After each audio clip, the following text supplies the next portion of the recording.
Midlander Rickie White says he has not only had to face the details linking his father to the plot to have President John Kennedy killed, but tonight, for the first time, it's revealed his mother may have known about the conspiracy and was forced to keep quiet to stay alive.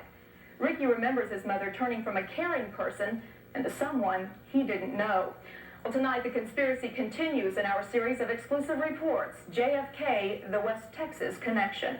Reverend Jack Shaw of Dallas says he first met Roscoe and Geneva White in 1970 in Richardson, 1 year before Roscoe would be fatally injured in a suspicious fire where he worked.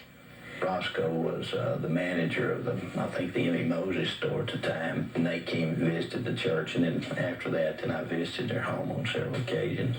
And there was a time when Geneva was upset, and Roscoe called me in later to visit with her and talk with her. Shaw said through his counseling sessions with Geneva, he learned that in 1963, Roscoe had arranged for her to work for Jack Ruby at the Carousel Club, but that she only worked there for a short time. Roscoe had set that up for her to work for Jack Ruby as a part of his whole plan in the assassination. She was only there according to her, for 2 weeks, and that's when it all blew up, and Roscoe got her out of there. Shaw says Geneva confided in him that she had overheard a conversation between her husband and Ruby, plotting to kill the president, and that she heard names mentioned, including Lee Oswald, Dallas police officer J.D. Tippet, and others. Oswald was patsy, and he was just fulfilling a role. She said she overheard this? She overheard the plan that included Oswald and included others, and she overheard what part Roscoe would play, what part Jack Ruby would play, that sort of thing. Roscoe did not want Tippet involved because he couldn't trust him.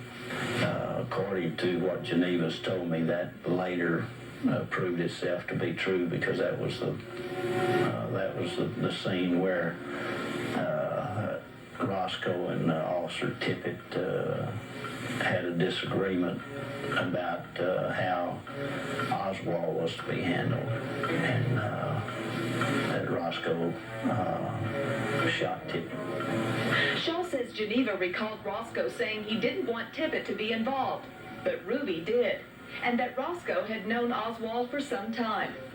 I had found a Time magazine, had an article in it about, I had to do the Jack Ruby and stuff, and... Is that photograph out there? I called Rickie and I said, I got this Time magazine, I said, and this looks just like your mother standing in this picture. Yeah, that's my mother standing right in front of Jack Ruby at the Carousel Club. In that same magazine, they published a photograph of my father and Lee Oswald in the Philippines. Rickie says this only added to his belief that his father was involved in the murder of President Kennedy in 1963. First reading his father's diary in 1984, which outlined the assassination, and then coming across a picture of his mother with Jack Ruby. And you took both to your mother? Right.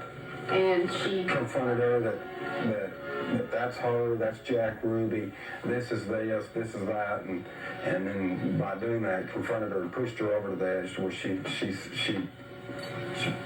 she's known all these years. I mean, it's sad. Shaw says after Ruby discovered that Geneva overheard his conversation with Roscoe, he told Roscoe his wife would have to be taken care of. Jack said that she had to be put to death, and Roscoe and Jack worked it out where she would be given shock treatments.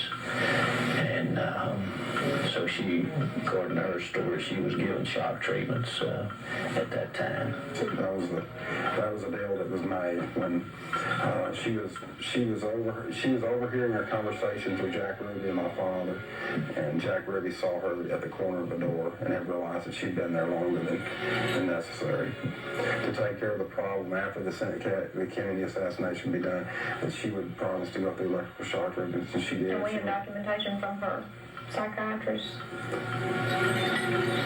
She went through electrical shock treatments within about a 2-year period. And they were making her do this? To relapse her memory, for what reasons? Because she still had that memory still locked in her mind.